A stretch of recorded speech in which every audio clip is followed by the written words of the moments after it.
लालो चवंदो हूंदो त मां समोसा पकोड़ा खाईंदुमि ख़ुशि हो त 1000 रुपयो घर खणी वेंदुमि हिते नांग नेरानी मोटी वेंदा आहिनि मां सां त यार ओ पकोड़ा ना सामा पकोड़ा पकोड़ा बैठा के खावा मामा के पकोड़ा यार मरी जाओ भूख दे जो कमाए कमाए बस पकोड़ा खावा ऐसा जो वीआईपी गाड़ी आए होटल बरसाए चाय चाय पिया पकोड़ा भी खावा कमाए कमाए मरी वेंदा थे खाऊं पियूं कुछ जो जेको खाए एक बार खाए बार बार आए ताज़ा पकोड़ा गरम गरम पकोड़ा असांजी प्यारी प्यारी सिंध जा पकोड़ा गरम गरम पकोड़ा अचो बाबा इंशाल्लाह साईं खुश है टाट बार अदा सवा पकोड़ा दे बाबा हां बाबा हां गरम दीजिए भाईजान समोसा त ॾिना 100 रुपए जा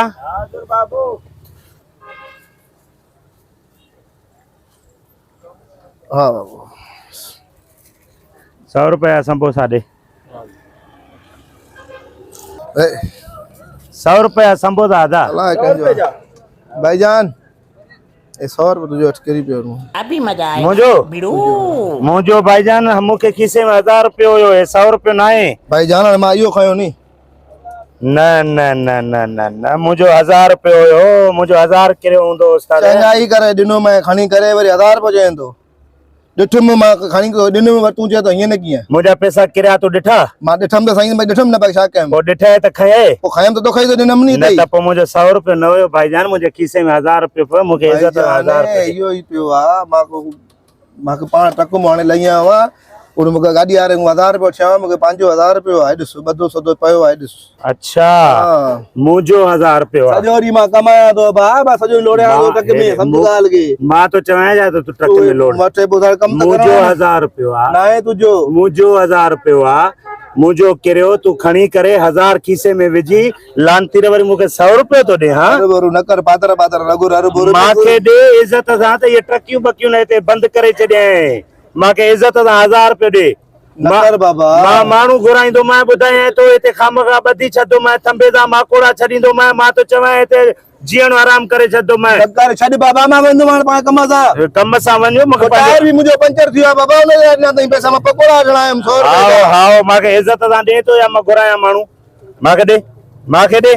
बरो दादागीरा ये परायो 1000 रुपए किरियो आ ये खणे तो जेको आ नाबी न भेणा ए त चङो जो शुक्र आयो जेको आ माखे तो बुधायो हला तो के समझ दिनी जे न देई समझे त मां गरीब 1000 खणे बाबा तो हला पुदो छाजे करे कका छतवाले ब्या किना लोगा ब्या तो का ब्या हल मां एकड़ी फोन केनो मैं पात्रन जो वसकारो थी पातर के और भी नाण दो हल पातर आण दो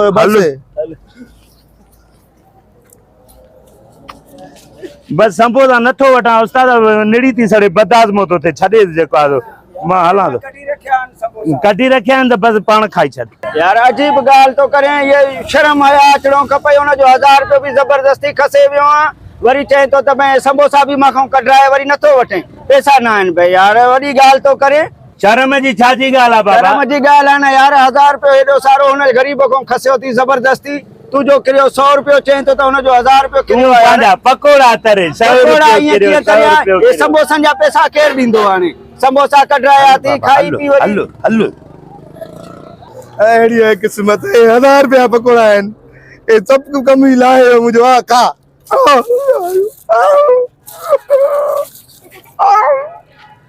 वो 1000 रुपया